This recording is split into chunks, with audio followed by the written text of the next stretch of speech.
இப்போ தயிர் சேமியா பண்ணி காட்ட போறேன். ஓகே.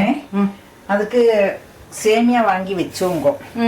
அது ரோஸ்டடா இருந்தா ஒன்று சூடாக்கினா போயிடும். ரோஸ்டடா இல்லாட்டா கொஞ்சம் நன்னா வறுக்கணும். நெய்யில் போட்டு வறுக்கணும். இது நான் ரோஸ்டடாக வாங்கிடுவேன், சூடாக்கத்தான் செய்வேன். அதுக்கு வெள்ளத்தை திளப்பிச்சு வச்சுவோங்க.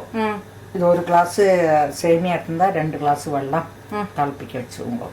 அதில் விட்டு வைக்கணும். அதுக்கு வந்து இஞ்சி தயிர்ஞ்சாத்துக்கு போடுற மாதிரி இஞ்சி, கருவேப்பிலை, பச்சை மிளகாய், கொத்தமல்லி எல்லாம் வச்சுங்க. காஷ்நட்டு வச்சுங்க, அதை வறுத்து வச்சுக்கணும். மாங்காய் நறுக்கி வச்சுங்க. மாங்காய் இல்லை வெள்ளரிக்காய் தான் இருக்குச்சு, அதை நறுக்கி வச்சுக்கலாம். பின்ன கார்னிஷுக்கு கொஞ்சம் கேரட் திருவி வச்சுருக்கேன். நீங்கள் வேறு ஏதாவது மாதுளம்பழம் இருந்தால் மாதுளம்பழம் எது வேணா வச்சுக்கலாம். இப்போ தாளிக்கிறது கடுகும், உளுத்தம்பருப்பும், பெருங்காயம். சரி, இப்போ ஃபர்ஸ்ட் என்ன இதை சூடாக்கி எடுக்க போகிறேன்.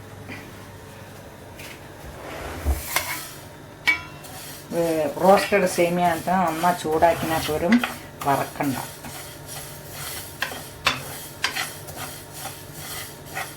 வெள்ளம் திளப்பிக்க வச்சிருக்கேன் அங்கே. ஆமாம், நல்லா சூடாயிட்டு அணைச்சி வச்சிருந்தேன். ஒன்று அதனோட சூடு போயாச்சு, ஆறியாச்சு. இப்போ அந்த வெள்ளம் திளக்கி வச்சிருக்கீங்க. கேஸ் அணைச்சிட்டு இந்த வெள்ளத்தை விடுறேன்.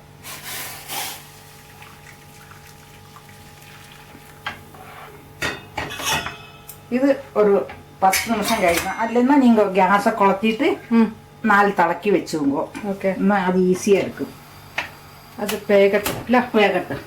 வெந்துட்டு ஊற்றத்தை காட்டுறேன். ஓகே, நன்னா வெந்தாச்சு. ஓகே, நான் கேஸ் அணைச்சாச்சு. இப்போ அதில் வெள்ளமொന്നും இல்லை. இப்போ கூல் வாட்டர் விட்டுவோங்க. இந்த நீங்கள் நூடுல்ஸ் எல்லாம் பண்ணிடுற இல்லையா, அது மாதிரி எடுத்து வச்சுவோங்க. இதை நீ வடிகட்டியில் விட்டு வைங்க. இது அப்படியே வடிகட்டியில் விட்டுட்டு அப்படியே மேலாக வெள்ளம் விட்டாலும் அப்போ ஒரு நான் அதுலேயே வெள்ளம் விட்டுருக்கேன். ஏகதேசம் நூடுல்ஸ் பண்ணுற மாதிரி தான் ஏகதேசம் சொல்கிறேன். இது நல்லா வெந்தாச்சு. ஓகே, இப்போ வடிகட்டி பொரிச்சு கொட்டியிருக்கேன். அதில் கடுகு போட்டிருக்கேன், உளுத்தம்பருப்பு போட்டிருக்கேன். எண்ணெய் விட்டு ஃபஸ்ட்டு கடுகு போட்டு உளுத்தம்பருப்பு. இப்போ இந்த உளுத்தம்பருப்பு செவக்கிறதுக்கு ஆயிடுச்சு. இந்த முந்திரியும் போட்டால் அது செவந்துக்கு கரெக்டாக போகுங்களா? ஆமாம், கரெக்டாக போகும். முந்திரி போட்டவா போட்டுங்க, போடாட்டா வேண்டாம். போடுறதெல்லாம் சிலதெல்லாம் அவளுக்கு இஷ்டம்தான். வந்து சேமியாவை வேவிக்கிறத அந்த வெள்ளத்தில் கொஞ்சம் உப்பை போட்டுவோங்க. ஓகே, இன்னும் அது குழையாத கேட்கும். சில சேமியா வேகம் குழஞ்சு போயிடும், சிலது குழையாது. இப்போ இது செவந்து கொடுத்து இஞ்சி, மிளகாய், கருவேப்பிலை எல்லாம் போடும். அது ஒன்று சூடானப்பின்னு கொத்தமல்லி கேஸ் அணைச்சி விடுறேன். இந்த கொத்தமல்லி, பெருங்காயம்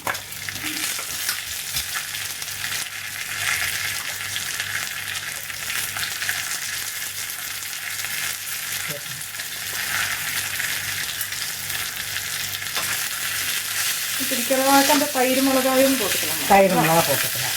தயிர்க்கா ஒரே மாதிரி மாற்றி மாற்றி பண்ணிக்கலாம். தயிர்சாம் வைக்கிற மாதிரி தான். இந்த மாங்காயை சும்மா அதில் போட்டு வைக்கிறேன் தான். அது வதக்கொன்னும் வேண்டாம், அந்த சூட்டில் அந்த மாங்காய் இருந்தால் போதும். ஓகே, அது கொஞ்சம் 2 உப்பும் போட்டு விட்றேன். உப்பு போட்டால் உங்களுக்கு அந்த மாங்காயில் நல்ல உப்பு பிடிச்சின்ற மாதிரி இருக்குமே, அதுக்கு வேண்டிட்டு. ஓகே, இப்போ இந்த தயிர் இது பண்ணி வச்சுருக்கேன். தயிர் மாத்திரம் நல்லா அதை இறக்கி கட்டை உடச்சி வச்சுருக்கேன். இதில் வந்துட்டு இதை இந்த பொரிச்சு கொட்டினத்தை போட்டுணுங்க.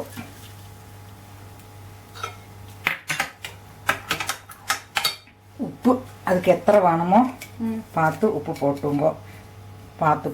உப்பை இப்போ நல்லா இதை இலக்கிட்டுனா தயிர் சாம்பார் சேர்த்துக்காச்சு. இந்த சேமியா இருக்கேன், நம்ம வெள்ளத்தையும் விட்டு பச்சை வெள்ளத்தையும் விட்டு ஊற்றி வச்சுன்னு இருக்கேன். இந்த சேமியா இதில் போட்டுங்க. தயிர் உங்களுக்கு பார்த்து விட்டுங்க. இது கொஞ்சம் லூஸாக வேணுமுள்ள லூஸாக வேணும். இது கொஞ்சோடையும் கட்டியாயிடும். ஓகே. இது ஊறி வரத்துக்குள்ள கொஞ்சம் லூஸாக தான் இது இருக்கும் வேணும். இருக்கும் வேணும். அப்படி இருந்தால் தான் நல்லா இருக்கும். ஓகே. இது ரெடி. இதில் வந்துட்டு கார்னிஷ் பண்ணுறதுக்கு இந்த மாதிரி கேரட்டோ மாதுளம்பழம் கிடச்சா மாதுளம்பழம் போட்டுவோங்க. இல்லையா இந்த மாதிரி கேரட்டு நமக்கு இஷ்டமுள்ளது எது வேணால் போட்டுக்கலாம் பிடிக்கிறவாளுக்கு. ஓகே. இது இப்போ நீங்கள் பண்ணுறதானா இது இப்படி கொஞ்ச நேரத்துக்கு வச்சு வைக்கலாமா இல்லை உடனே பண்ணி சாப்பிடலாம்? அப்படியே கொஞ்ச நேரம் வச்சு வைக்கலாம். ஓகே. தயிர் சாதம் வச்சு வைக்கிற மாதிரியே. அது எங்கேயாவது எடுத்துட்டு போறதுனாலும் பண்ணி எடுத்துட்டு பண்ணி தாராளம் எடுத்துட்டு போல. நல்லா இருக்கும். நல்லா இருக்கும். நல்லா ஊறிண்டு சூப்பரா இருக்கும். அதுக்கு சூப்பரா இருக்கும். என்ன தொட்டுக்கிறதுக்கு வேணுமோ தொட்டுக்க போட்டுவோங்க. ஓகே. அப்படியே சும்மா சாப்பிடவும் நல்லா இருக்கும். தயிர் சாத்துக்கு தொட்டுக்கிற மாதிரி என்ன தொட்டுக்க இருக்கும் அது மாதிரி நல்லா இருக்கு. சூப்பர். தயிர் சேமியா. தயிர் சேமியா இது அந்த மாதிரி பண்ணி வச்சுவோங்க. இதுல பூந்தி போடுறவா பூந்தி போட்டு அப்ப சாப்பிட்றதுக்கு அர்த்தம் போட்டுண்டு சாப்பிட்டுக்கலாம். வந்து பிளெயினா பண்ணாலும் நல்லா இருக்கும். ஓகே. வெஜிடபிள் ஏதாவது கிரேட் பண்ணி போடணும்னா கிறிஸ்மஸ் அந்த மாதிரி திராட்சை எல்லாம் கிடைக்கிறது இல்லையா, திராட்சையை நல்லா போட்டுட்டு ஓரக்கா ஒரு ஃப்ளேவர் ஒருக்கா வெஜிடபிள்ஸ் அந்த ஃப்ரூட்ஸ் எல்லாம் போட்டு பண்ணலாம். ஆமா. அதுல எனக்கு தயிர் மிளகாய் அந்த டேஸ்ட் ரொம்ப நல்லா இருக்கும். ஆமா. பூந்தி போட்டுக்கிறது. பூந்தி போட்டு வெறும் பிளெயினா அந்த நல்ல கட்டி தயிரை அடிச்சிட்டு இந்த மாதிரி போட்டு சாப்பிட்டாலும் ரொம்ப ஃபில்லிங்கா நல்லா இருக்கும். நல்லா இருக்கும். சுகமா இருக்கும். ஓகே. தயிர் சேமியா.